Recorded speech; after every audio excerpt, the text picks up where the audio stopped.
నినుగాక మరిదేనిని నే ప్రేమింపనీయకు. నినుగాక మరిదేనిని నే ప్రేమింపనీయకు.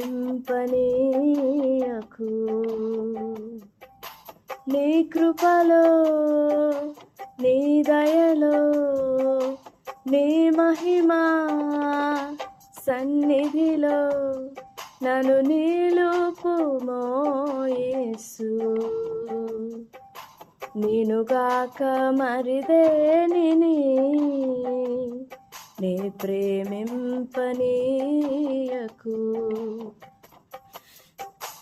నా తలపులకు అందనిది నీ సిలువ ప్రేమ. నీ అరచేతిలో నా జీవితం చిత్రించుకుంటివే.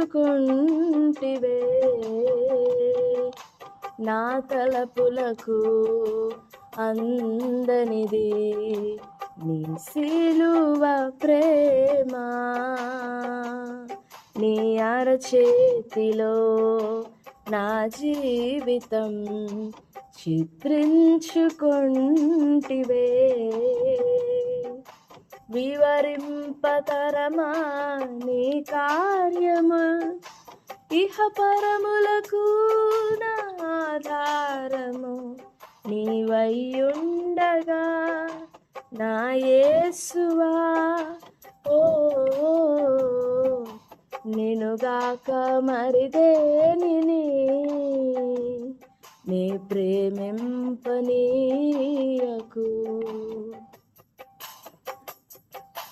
రంగుల వలయాల ఆకర్షణలో, మురిపించే మెరుపులలో, ఆశా నిరాశల కోటలలో ఎదురీదు ఈ లోకంలో. రంగుల వలయాల ఆకర్షణలో, మురిపించే మెరుపులలో, ఆశా నిరాశల కోటలలో ఎదురీదు ఈ లోకంలో. చుక్కాని నీవే, నా దరి నీవే, నా గమ్యము నీ రాజ్యమే. నీ రాజ్యమే నా యేసువా. ఓ నినుగాక మరిదేనిని నే ప్రేమింపనీయకు. నా ప్రాణమా నాలో నీవు కృంగితివేలను, నాలో నీవు తొందరపడుచు అలసితివేలను. నా ప్రాణమా నాలో నీవు కృంగితివేలను, నాలో నీవు తొందరపడుచు అలసితివేలను. ఆనందించి కీర్తించుము క్రీస్తేసుని ఘననామమున్. స్తుతి గీతాలతో, స్తుతి గీతాలతో ఓ నినుగాక మరిదేనిని నే ప్రేమింపనీయకు. Praise the lord, praise the lord. Yesu ప్రభు వారి పరిశుద్ధ నామములో మీకు మా హృదయపూర్వకమైన వందనాలు తెలియపరుస్తున్నాం. ప్రియులారా, మీరు బాగున్నారని ప్రభువును స్తుతిస్తున్నాం. ఉదయకాల సమయంలో 119వ కీర్తన 6వ వచనం నుండి ధ్యానం చేసుకుందాం. Then shall I not be ashamed when I have respect unto all thy commandments. నీ ఆజ్ఞలన్నిటినీ నేను లక్ష్యం చేయునప్పుడు నాకు అవమానము కలుగనేరదు. దేవుడి వాక్యం అని వినికిడిలో దీవించునుగాక. ఆమేన్. ప్రియ దేవుని బిడ్డలారా, మరి ఒకసారి దేవుని మాటను, దేవుని వాక్యాన్ని మనం లక్ష్యం చేయడం, మనం గౌరవించడం, హత్తుకోవడం, సన్మానించడం వలన మన మార్గములలో, మన హృదయంలో, మన అంతరంగంలో, మన ప్రవర్తనలో ఏ విషయమందును అవమానము, సిగ్గు కలగకుండా మన ప్రవర్తనలు కాపాడబడతాయి. దేవుని మాటను హత్తుకొనుట వలన. అవమానం అంటే ఎందుకు వస్తుంది? అవమానం ఎందుకు మనం సిగ్గుపరచబడతాం? ఎందుకు అవమానం ఎదుర్కొనవలసి వస్తుంది అని అంటే, దేవుని మాటను మనం మీరినప్పుడే. ఫస్ట్ సిగ్గు పుట్టినది ఆదికాండం, ఏదైనా తోటలో ఆదాము అవ్వలు పాపం చేసినప్పుడు. వారు దిగంబరులుగానే ఉన్నారు, కానీ పాపం లేనంత వరకు సిగ్గు ఎరుగకుండా ఉన్నారు. ఎప్పుడైతే పాపం ప్రవేశించిందో సిగ్గు అనేది క్రియేట్ అయింది. ఈ ఉదయకాల సమయంలో మన జీవితంలో దేవుని మాటని హత్తుకొనడం వలన ఆ సిగ్గు నుండి, అవమానం నుండి మనము కాపాడబడతాం.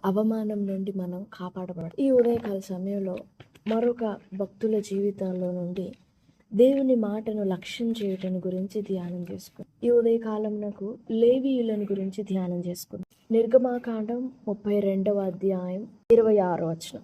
అందుకు మోషే పాలెము యొక్క ద్వారమున నిలిచి, యెహోవా పక్షముననున్న వారందరూ నా యొద్దకు రండి అనగా, లేవీయులందరూ అతని యొద్దకు కూడి వచ్చిరి. Then Moses stood in the gate of the camp and said, Who is on the Lord's side? Let him come unto me. And all the sons of Levi gathered themselves together. ద్వితీయోపదేశకాండము 33వ అధ్యాయము 9వ వచనం. అతడు నేను వాని నెరుగనని తన తండ్రిని గూర్చియు తన తల్లిని గూర్చియు అనెను.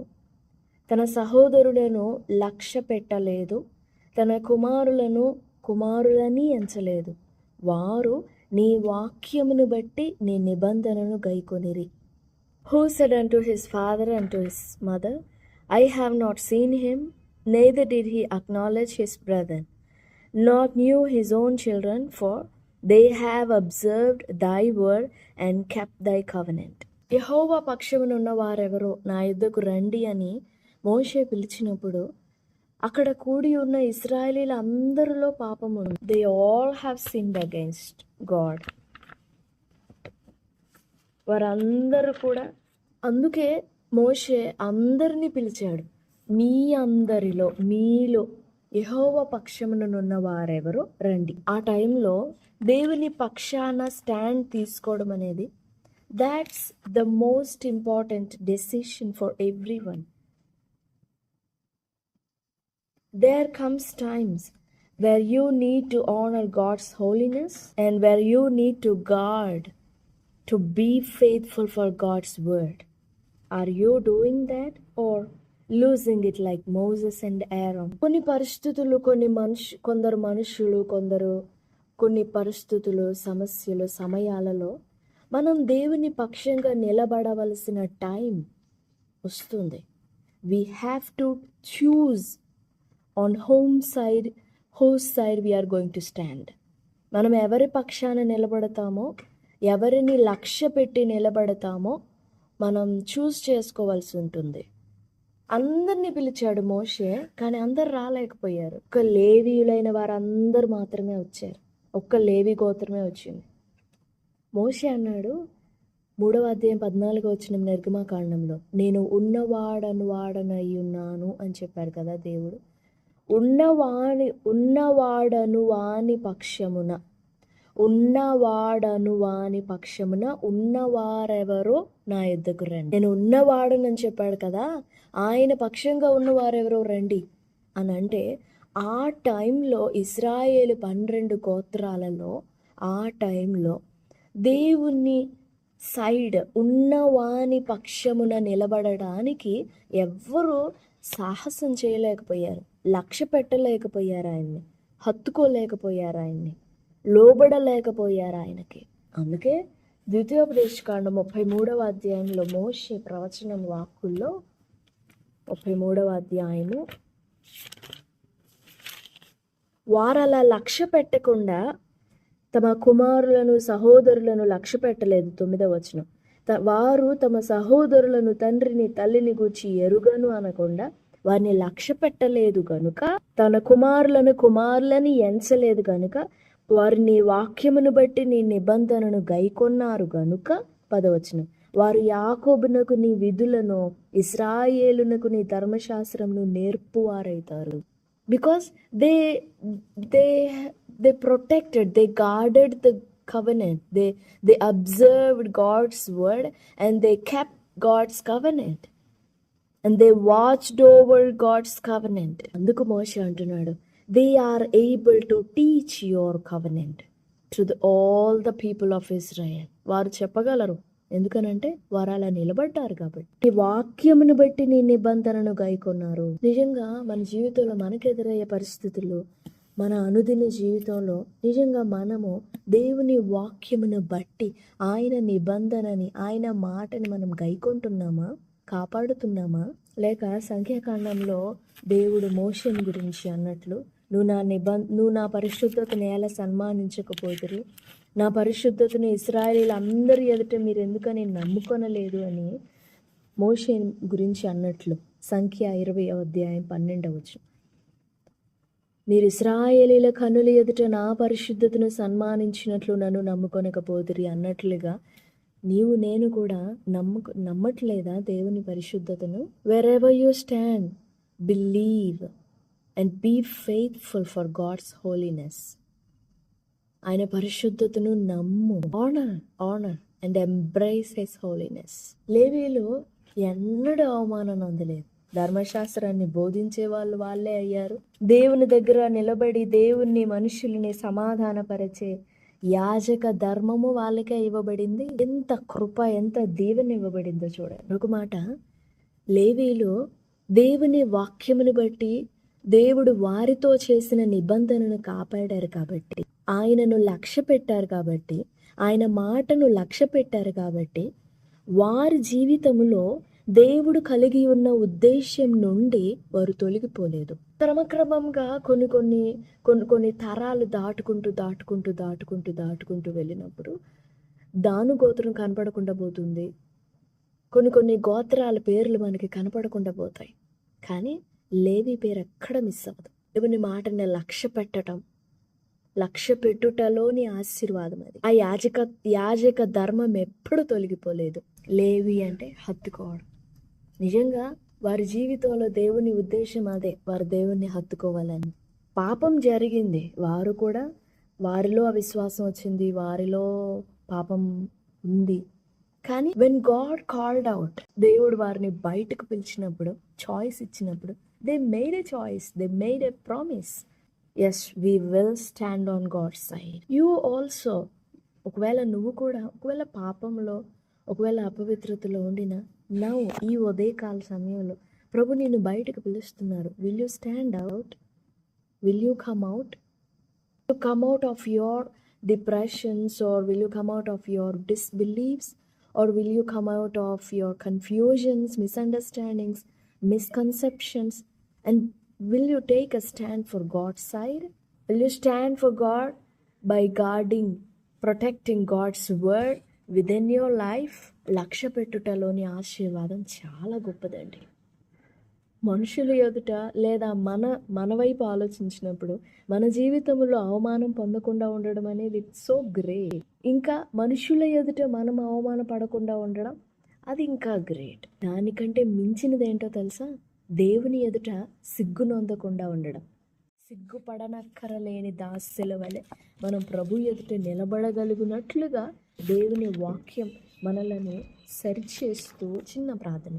మంచి యేసయ్య, పరిశుద్ధుడైన తండ్రి, గొప్ప దేవుడా, ప్రశస్తమైన సమయంలో మీకు వందనాలు చెల్లిస్తూ, దేవా, లేవీయులు ఎలా నీ మాటలని హత్తుకున్నారు, మాటలన్నీ మా వినికిడిలో దీవించండి. మాటలు వినిచిన ప్రతి బిడ్డను పేరు పేరును దర్శించి వారి జీవితంలో లేవీయుల వల్లే నీ పక్షము నిలబడే కృప దయచేయమని వేడుకుంటూ, దినదీవెనలతో నింపమని అడుగుతూ యేసు ప్రభువారి పరిశుద్ధ నామంలో ప్రార్థిస్తున్నాం తండ్రి. ఆమేన్. ఆమేన్.